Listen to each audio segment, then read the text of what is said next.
experience may be ordinary to you, but the way you interpret, communicate, and position it can make it extraordinary valuable. You're not struggling because you don't have experience. In many cases, you're struggling because you don't know how to position the experience you already have. And if you don't know how to tell your professional story, other people will decide what your story means for you.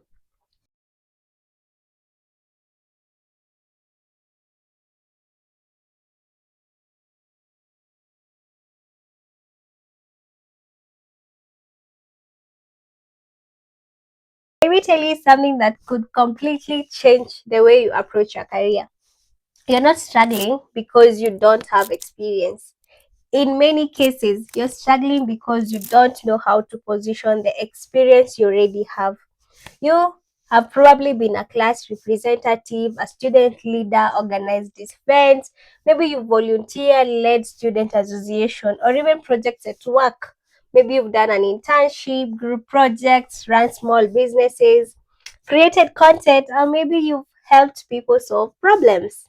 But when someone asks you, tell me about yourself, you freeze and probably you say, well, I'm just a student, or I really don't have much experience. Or you even start reading your CV from top to the bottom. And that's the problem. You have experiences, but you haven't connected the dots yet. And if you don't know how to tell your professional story, other people will decide what your story means for you. And today, we're changing that because this is where we advance in your careers and in your professional life. Welcome back to Professional Edge Series here at Muraya Career Lab, and I am Muraya, your favorite HR, career, personal branding, and executive presence coach. And in today's masterclasses, we are going to own our narrative and learn how to position our skills, our stories, and experiences because your experience may be ordinary to you, but the way you interpret, communicate, and position it can make it extraordinary valuable. So let's dive into it. Let's start with the most obvious question. What does it actually mean to own your narrative? Owning your narrative means deliberately deciding how you want your professional experiences, capabilities, achievements, and aspirations to be understood. Notice that I said understood because personal branding isn't simply about what you have done. It's also about what you've done say about you. So imagine this scenario. Two people, both are class representative, and person A just says I was a class rep, while person B communicates and says I served as a class representative coordinating communication between students and faculty, consolidating student concerns and ensuring important academic information reach the class. Same experience but completely different positioning. Person A gave just the title. Person B gave you evidence of capability. And that's the difference I want you to understand throughout this masterclass. Your experience is the raw material, and your narrative is how you make sense of that. One of the biggest mistakes I see, especially among students and the early career professionals and graduates, is confusing your experience with capability. You say, I have experience in planning an event. Okay, that's fine. But what does that actually mean? What did you do? Did you coordinate people? Did you communicate with speakers? Did you manage timelines? Did you mobilize participants? Did you negotiate with suppliers? Did you manage a budget? Did you solve problems when things went wrong? Because those activities reveal capabilities. And this gives us our first framework, the experience translation framework. Whenever you look at an experience, ask yourself these three questions. Question number one, what did I do? Question number two, what did it require me to do well? And question number three, what happened as a result of me doing what I did? And let's take an example. Maybe you say you volunteered at a mentorship program. That's a starting point. But let's translate it. What did you do? Maybe you helped coordinate sessions, maybe you communicated with participants, maybe you facilitated activities, supported speakers. Now ask yourself, what did that require? Did it require communication, coordination, teamwork, organization, facilitation, problem solving? And now ask yourself, what was the result of you doing all this that you did? Maybe the program reached 200 students. Maybe you coordinated 5 sessions. Maybe you helped improve participant engagement. And suddenly, what looked like I volunteered has become I supported the delivery of a mentorship program reaching 200 students, coordinating participant communication and supporting facilitation across multiple sessions. And guess what? That's a professional story. Now, I want to address something I hear all the time. And maybe at some point I said it, but I no longer say it. Most of you say, but Mary, I don't really have experience. Let's put that into test. Have you ever worked on a group project? Maybe organized an event, volunteered in anything, given your services for free, participated in a club, maybe even conducted research, served in student leadership, helped someone solve a problem, or even solved it for them, created content, coordinated people, made a presentation, then you have experience, but maybe you don't have formal employment experience yet. That's different. And this distinction matters because if you keep telling yourself, I have no experience, you will start behaving as if you have nothing valuable to offer. Instead, create what I call your experience inventory. So take a piece of paper, write these 6 categories. Category number 1, academics. Category number 2, leadership. Number 3, work. Number 4, volunteership. Number 5, entrepreneurship. And lastly, number 6, personal projects. Now list everything you've done under each category. Don't judge it yet. Just document it. Because sometimes the problem isn't that your experience doesn't exist. The problem is that you never audited it. Now we're going to make this even more practical. I want you to take every statement about yourself and ask, so what? For example, I am an HR student. So what? What are you learning? What have you applied? What problems have you worked on? What areas interests you the most? And another, I'm a member of an HR association or a member of an accounting association. So what? What have you contributed? Did you organize something? Did you lead something? You mobilize members, coordinate stakeholders? Let's take another example. I attended a leadership conference. Then so what? What did you learn? What did you implement? What changed because of that experience that you got? And the so what test forces you to move from information to meaning. And that's what strong professional communication does. It simply it doesn't simply tell people what happened. It tells them why what happened matters most. So the so what question is something we need to have every single day in our lives. Now let's talk about a CV because this problem appears everywhere. A good number of us just write, maybe you are responsible for social media. Okay, but what did you actually accomplish? I would want you to write this instead. I developed and published social media content to support audience engagement and program visibility.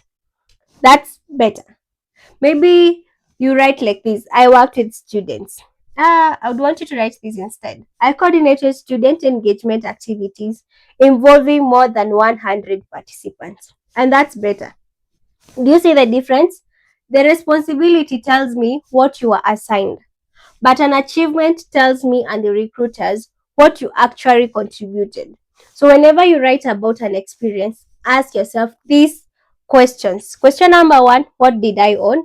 Number 2, what did I influence? Number 3, what did I improve? And lastly, number 4, what did I deliver? Number 5, what evidence can I show? So let's go deeper. Your professional narrative shouldn't just be a collection of random things you've done. It should be a through line.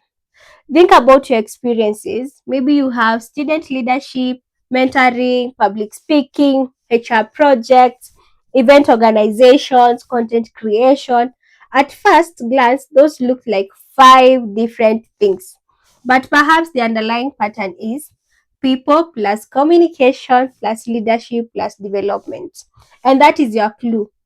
Another example, maybe you've done graphics, design, maybe social media, photography, content creation, marketing, and the pattern could be visible. It's visual communication, storytelling, and digital branding. Let's take another example. Maybe you've done coding, research, data analysis, technology projects, and the pattern could be technology plus analytical problem solving. And your job is to ask, what keeps appearing in my story? What problems do you repeatedly enjoy solving? What skills keep showing up? And what do people consistently ask you to help with? What environment brings out your strengths and makes you light up? So those patterns can become the foundation of your professional position. Now we're going to build your actual narrative. Your career story should answer five questions. Question number one, where have I been? What experiences do you have? Question number two, what have I learned? What knowledge and lessons have you picked along the way? Question number three, what can I do? What skills and capabilities do you possess? Question number four, what do I care about? What are your interests and professional values? And question number five, where am I going? Your direction. Where is it exactly you want to go? And put those together. The past, learning, capability, purpose, and direction. And that's your career narrative. Now, I'm going to give you a formula you can use for interviews, networking, LinkedIn, career fairs, professional events, introductions. I want you to complete this. I am dash.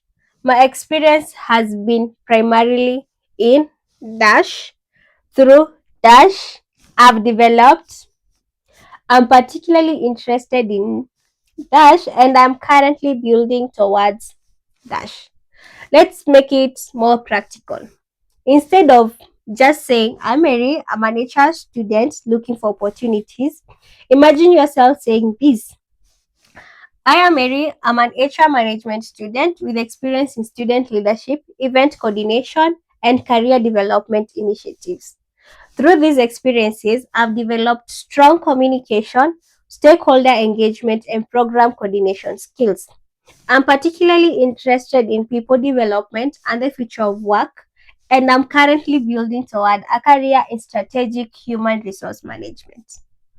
That sounds different. Why? Because you move from qualification to identity, experience, capability, interest, and direction. Now, here's something very important. Never build your professional narrative entirely on adjectives alone.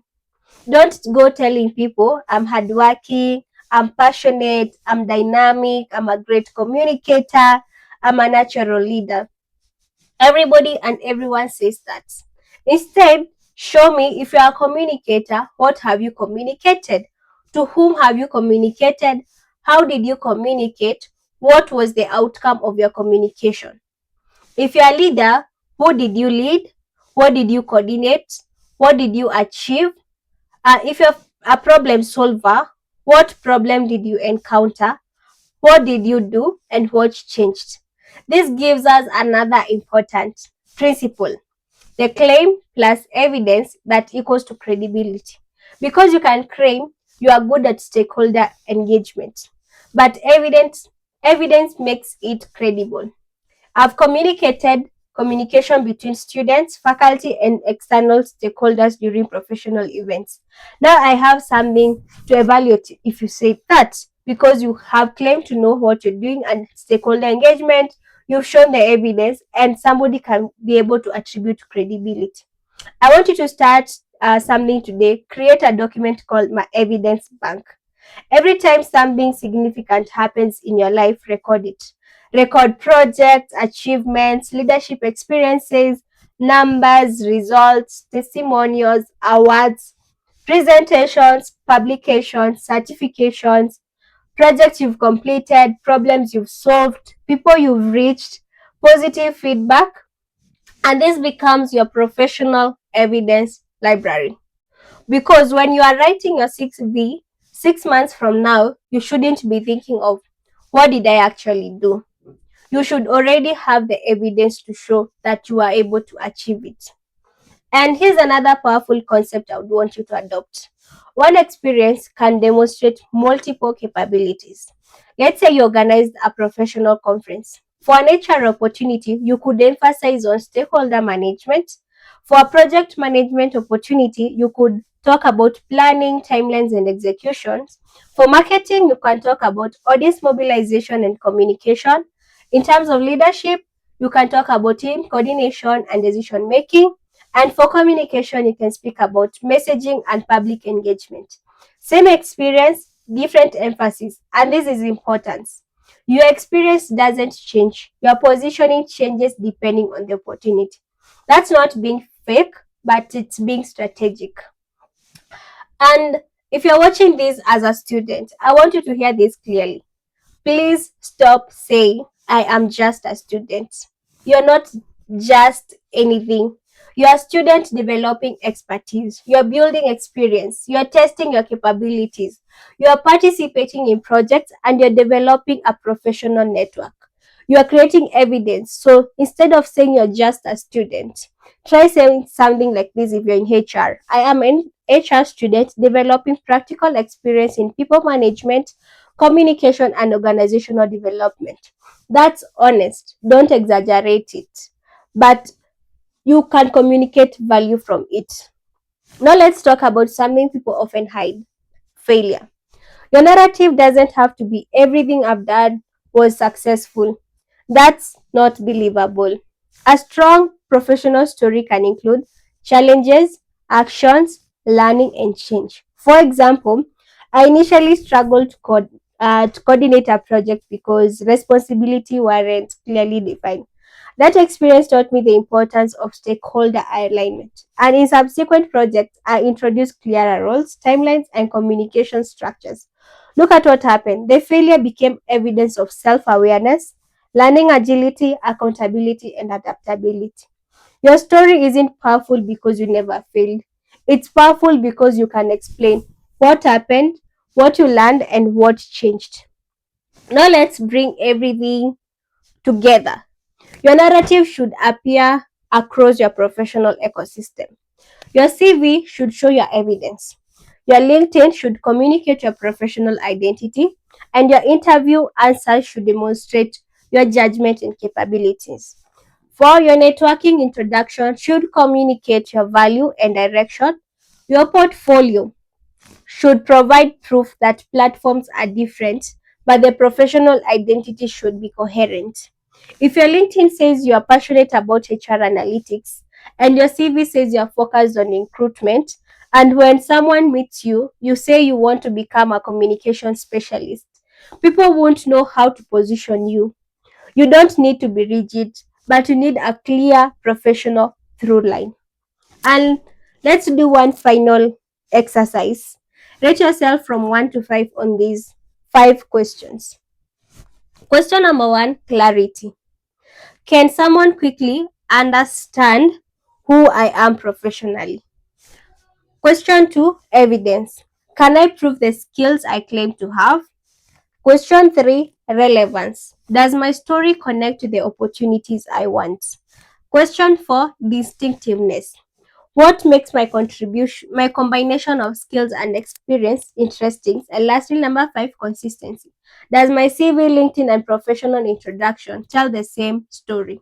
And if you're scoring yourself 1 to 2, you need to work on something.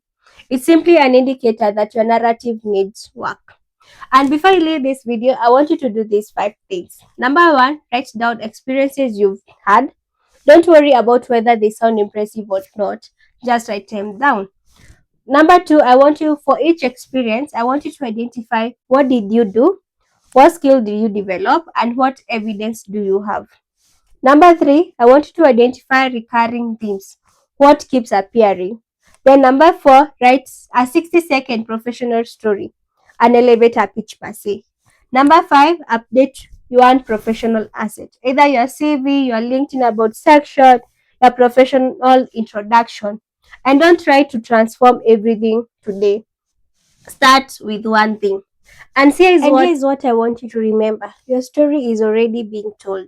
The question is, are you the one telling it? Every internship, every project, every leadership role, every volunteer experience, every presentation, every challenge, every failure you face, every problem you've solved, every person you've helped, every skill you've developed, they are all pieces of your professional story. But scattered experiences don't automatically create a strong professional identity.